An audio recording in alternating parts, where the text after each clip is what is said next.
حلال کی برکت۔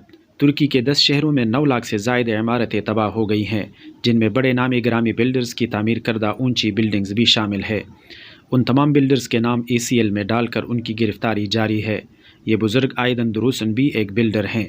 ان کی تعمیر کردہ 50 رہائشی منصوبوں میں کسی ایک کا گرنا تو دور کی بات، انہیں زلزلے سے نقصان تک نہیں پہنچا، جس پر ترکیہ کے سوشل میڈیا میں ان کا بڑا چرچا ہے اور لوگ انہیں خراج تحسین پیش کر رہے ہیں۔ ان کا کہنا ہے کہ پہلی بات تو اللہ پاک کی مدد ہے کہ اس نے مجھے رسوا نہیں کیا، دوسرا رزق حلال کی طلب کہ میں نے ناجائز پیسہ کمانے یا راتوں رات ارب پتی بننے کے لیے کوئی تعمیراتی پروجیکٹ شروع نہیں کیا۔ منصوبہ شروع کرنے سے قبل میں اپنے طور پر تحقیق کر کے اسے مضبوط سے مضبوط بنانے کی ہر ممکن کوشش کرتا رہا۔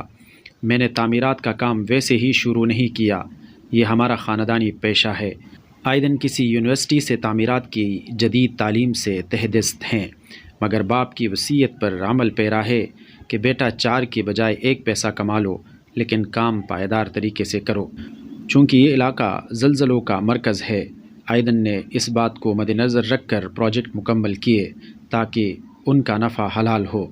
کہتے ہیں کہ مجھے ٹھیکیدار یا انجینئرز پر بھی بھروسہ نہیں ہے، ہر کام خود اپنی نگرانی میں کراتا ہوں۔ ان کے ایک پڑوسی کا کہنا ہے کہ وہ ایک مثالی انسان ہے، اپنے مزدوروں کا بھی بھرپور خیال رکھتے ہیں۔ اب مال حرام کے رسیا بلڈرز کی جمع پونجی بھی لٹ گئی اور اوپر سے قانون کے گرفت میں آ کر رسوا بھی ہو گئے۔ لیکن رزق حلال کی جستجو کی برکت سے ایک تو آئدن کا سرمایہ محفوظ رہا، دوسرا وہ قوم کے ہیرو بن گئے۔ بے شک نیکی ضائع نہیں ہوتی اور جھوٹ، فریب اور دھوکے کا انجام بہت برا ہوتا ہے۔